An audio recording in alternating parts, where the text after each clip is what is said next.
और अजाब सिर्फ एक नहीं है, अमेरिका में 2 अजाब है इस वक्त। एक गर्मी का अजाब है और एक ठंडी का अजाब है। आधा अमेरिका बर्फ से मर रहा है और आधा अमेरिका आग से मर रहा है। और एक बच्ची ने रोते रोते कहा था, मैं खुदा के पास जाके पूरी दुनिया का हाल बताऊंगी। हम मिट रहे थे, 57 मुल्क तमाशा देख रहे थे, हम फाके से थे, अरब के अय्याश शराब के नशे में डूबे हुए थे। उसने कहा था मैं खुदा को जाके बताऊंगी। जब हमारे सरों से छतें छीन ली गई थी तब अय्याश अपनी अय्याशी में डूबे हुए थे। उस बच्ची ने कहा था हम तो पानी को तरस गए थे, लेकिन अरब के अय्याश शराब के नशे में डूबे हुए थे। उस बच्ची ने कहा था मैं खुदा के पास जाके बताऊंगी हम पे क्या सितम हुआ है। शायद उस बच्ची ने जाके बता दिया है। अब अल्लाह का अज़ाब पलटा है। मैंने देखा कुछ ढोंगियों को कि अमेरिका की जमीन पे अजान पढ़ रहे थे। मैं पूछना चाहता हूं बेगैरतो, कब तक चापलूसी करते रहोगे? जब फिलिस्तीन में बम गिर रहे थे तब तुम्हारी अजानें कहां थी? जब बच्चे तड़प रहे थे तब तुम्हारी अजानें कहां थी? जब बेवा बनाई कहीं और थे तब तुम्हारी अजानें कहां थी? जब बच्चों को यतीम बनाया गया तब तुम्हारी अजानें कहां थी? अब आग अल्लाह का अज़ाब बन के अमेरिका पे बरसी है। तुम अजानें पढ़ रहे हो, तुम्हारे जैसे लाखों अजानें पढ़े आकर के कोई बचा नहीं सकता है। इसलिए कि खुदा ने ऐलान कर दिया है तुम जालिमों के साथ रहो, हमारा करम मजलूमों के साथ रहे।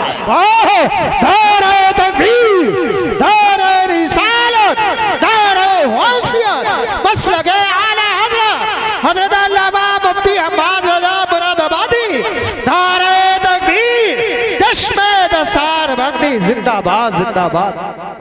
चापलूसी की भी हद होती है यार। अपनी पार्टी का नाम बढ़ाने के लिए आज तुम जालिमों के साथ खड़े हो गए। उनकी आग बुझा रहे हो जिसे रब नहीं बुझाना चाहता। तुमने नहीं देखा जहाज ठंडे पड़ गए है? कितने जहाज अल्लाह ने आग की नजर कर दिए, बुझाओ तुम। और अजाब सिर्फ एक नहीं है, अमेरिका में 2 अजाब है इस वक्त। एक गर्मी का अजाब है और एक ठंडी का अजाब है। आधा अमेरिका बर्फ से मर रहा है और आधा अमेरिका आग से मर रहा है। अल्लाह के यहां अजाब अगर वो देने पे आए तो बर्फ से तड़पा दे। वो कादिर मुतलक है। और मुसलमानों दिल थोड़ा न करना, ऐसे कितने नमरूद आए और चले गए। हाँ, ये जमीनें खोदते रह जाएंगे। इस्लाम का परचम कल भी बुलंद था, आज भी बुलंद है और सुबह कयामत तक इस्लाम का परचम लहराता रहेगा। जिन्होंने इंग्लिश में बोला, इंग्लिश में रोए, इंग्लिश में पेशाब किया, इंग्लिश में नहाए, आज वो दुनिया पे आग बरसाते हैं। लेकिन जिन्होंने कुरान पढ़ा, कुरान सुना, कुरान सीखा, वो दुनिया में आग नहीं, खुदा की रहमत बन के वो दुनिया में ठंडक फैलाने का काम करते हैं। सुभान अल्लाह, ठंडक फैलाने का काम करते हैं। बताओ तो सही, टेक्नोलॉजी जिनकी मुट्ठी में है उन्होंने कितने सितम किए। उन्होंने बारूद बनाया, उन्होंने बम बनाए, उन्होंने इंसानियत को तबाह करने के आलात बनाए। मैं गलत नहीं थे कहता। अगर इनके हालात देखने हैं तो फिलिस्तीन में जाके देखो, कितने घरों को इन्होंने तबाही की दहलीज पे लाके खड़ा किया, कितने बच्चों को इन्होंने यतीम बनाया, कितनी औरतों की मांग से उनका सुहाग छीन करके उन्हें बेवा बना दिया। ये कौन लोग हैं? ये वो हैं जिनके पास टेक्नोलॉजी है, ये वो हैं जिनके पास पावर है, ये वो हैं जिनके पास दुनियावी ताकत है। मगर याद रखिएगा, जिनके हाथों में कुरान है, अगर उमर बन के कुर्सी पे बैठा है तो शेर बकरी को एक जगह खड़ा किया गया और ऐलान किया गया, जो टेक्नोलॉजी वाले होते हैं वो बर्बादियां फैलाया करते हैं, जो मुस्तफा वाले होते हैं वो आबादियां फैलाया करते हैं। हाँ बाबा, जिंदाबाद जिंदाबाद, बहुत अच्छे हज़रत, जिंदाबाद। और एक बात मैं कह दूं, ये बात जहन से निकाल देना कि तुम दुखियारे हो, तुम लावारिस हो, निकाल देना ये बात जहन से। इस बात ने हमें बुज़दिल बना दिया।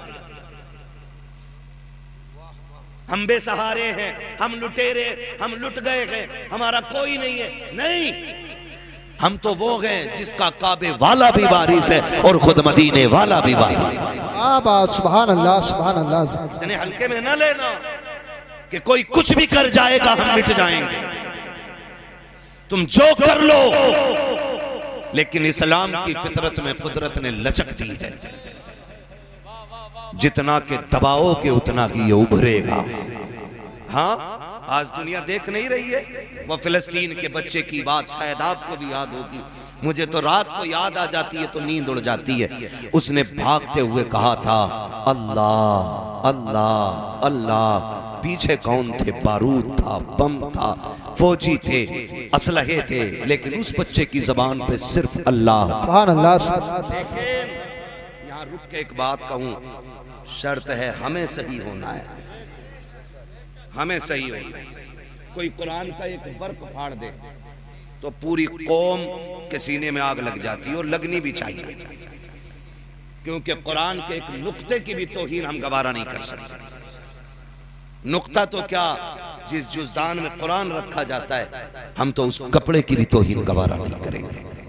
हमें तो हमारे बाप ने बताया बेटे रहल पे ठोकर न लगे, हमने कहा कुरान तो नहीं, कहा ये कुरान नहीं, लेकिन इस पे कुरान रखा जाता है। हम तो उस लकड़ी का एहतराम करते हैं जिस पे रख के कुरान पढ़ा जाता है।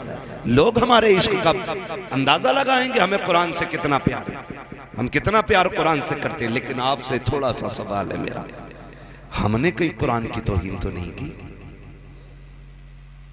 पूछा कभी अपने आप से? है ना, हम हजरत दो चीजों में रह गए, नारों में पूरी कौम लुट गई है। 12वीं आ जाए तो कपड़े निकाल के डांस करके कह रहा सरकार की आमद। भाई ये कौन सा दीन है, ये कौन सा दीन है? नहीं, लगाओ नारे, नारे हमारी जान भी है, लेकिन नारे लगाने से पहले ना जाहिर और बातिन दोनों अच्छे करो, फिर अल्लाह तुम्हारी आवाज से ना नारे की बातिल के कलेजे फाड़ देगा। लेकिन माफ कीजिएगा, कड़वी बात करने लगा हूं, अल्लाह करे ये हजम कर लें हम लोग। हमने कुरान को इतनी इज्जत दी, इतनी इज्जत दी कि ये कुरान वाले लोग बैठे हैं हमारे घर में, बारात आती है, बारात जाती है, कुरान वाले याद नहीं आते। अब्बा मर जाए फौरन मौलाना याद आता है, अम्मा मर जाए फौरन कुरान वाले, तीजा आए भगोना कौन खाएगा, है ना मदरसे के बच्चे, 40वां आ जाए कौन खाएगा, है ना मदरसे के बच्चे। क्यों तुमने कुरान वालों को इतना हकीर समझ रखा है? पूछें जरा अपने आप से, हमने कोई कुरान की तौहीन तो नहीं की है? प्रधान बेटा पढ़ा लो जी, पढ़ा लिए, तुम्हें ही देख रहे हैं। ये जुमले होते, तुम्हें ही देख रहे हैं। उन हाफिज जी को देख लो, 3000 मिलने।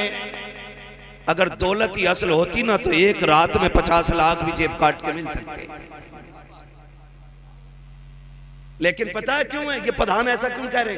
क्योंकि प्रधान के अब्बा ने जो तरबियत की थी ना प्रधान की, उन्होंने भी ना कोठी दिखाई बगल वाली और कहा था लल्ला ए नहीं, मेरे बेटे माइक पे बैठा दिया, 5 मिनट नहीं बोल पाएगा।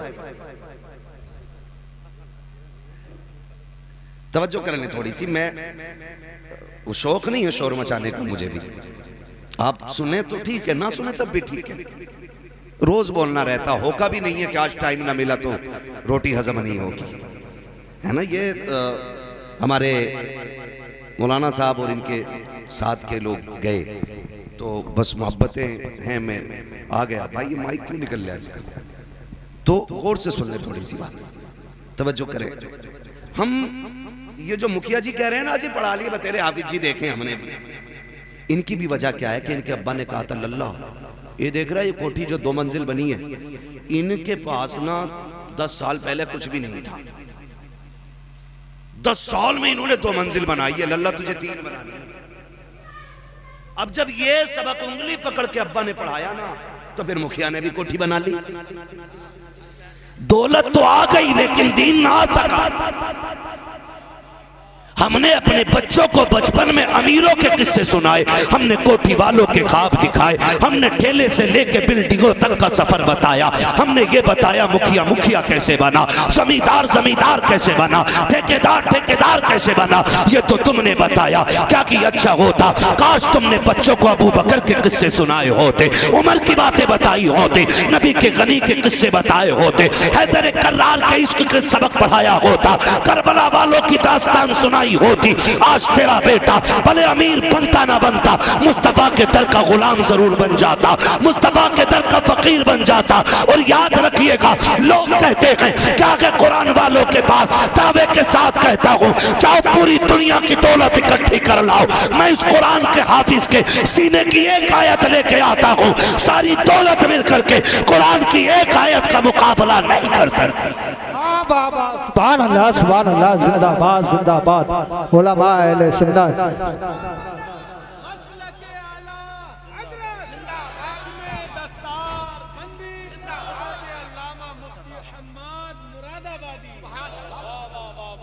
गारंटी है मेरी।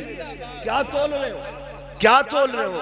आला हजरत आवाज आती है, वो तो निहायत सस्ता सौदा बेच रखे हैं जन्नत का, हम मुफलिस का मोल चुकाएं, अपना हाथ ही खाली है। जब तक अब्बा जिंदा न्याणे काट रहा, और मर गया तो बेटा कह रहा मेरे अब्बा जन्नती थे।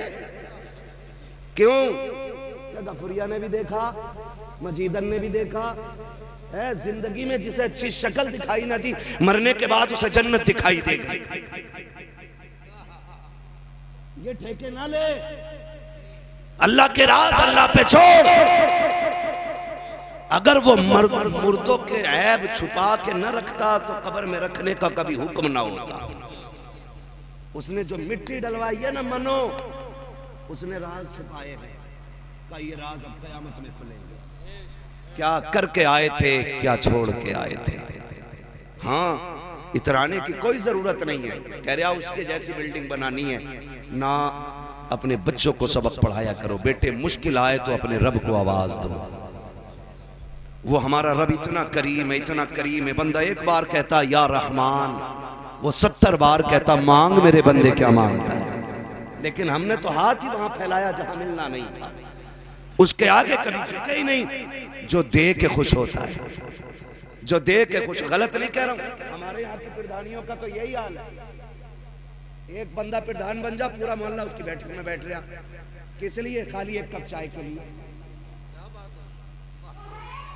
बुद्ध आ गया, 150 रुपए मिल गए बाजार के लिए। और अगर साल भर घूम गया तो एक आध कॉलोनी दे दी कि कई दिन से बैठ रहा, दे दो। एक मकान कॉलोनी के कितने? 75,000। और कोई प्रधान हो तो बुरा ना मानियो भैया, मैं बस कुछ समझाना चाहता हूं, मैं बस बताना चाह रहा हूं भाई, आप कहीं भी खाली बैठे, चलो मेरे ही दरवाजे पे बैठ गए, प्रधान छोड़ो। मैंने आपको 2 चायों के पैसे अगर दे दिए सुबह से शाम तक, सच बताओ अगर हम मेहनत करते तो शाम तक 2 ही चाय के पैसे कमाते। बोले कितना कमा सकते थे? 100 चायों का पैसा हम शाम तक कमा सकते थे, लेकिन 2 चाय के लिए हमने पूरा दिन बर्बाद कर दिया। अब फिर कह रहे हैं तेरी नमाज पढ़ने बरकत ना हो रही हो। कहां से? सुबह से शाम तक चुगलखोरियों की पटरियां बांध रहा, किधर से अल्लाह देगा तुझे? एक सुबह से शाम हो जाती है। अरे छोड़ो जी, उन मौलाना की मत पूछियो, उनका अंगूठा ही लिया था नमाज में, उसकी नाक हिल गई थी, तू किधर झांक रहा था सजदे में? भाई जो पक्के नमाजी वो ये कर रहे हैं, कुछ जाते ही नहीं, जो जाते वो अंगूठे चेक कर रहे हैं। अबे होगी ना होगी, इनसे बेहतर कौन जाने? जिन्हें सुभान याद नहीं वो इमामों का इम्तिहान लेते हैं।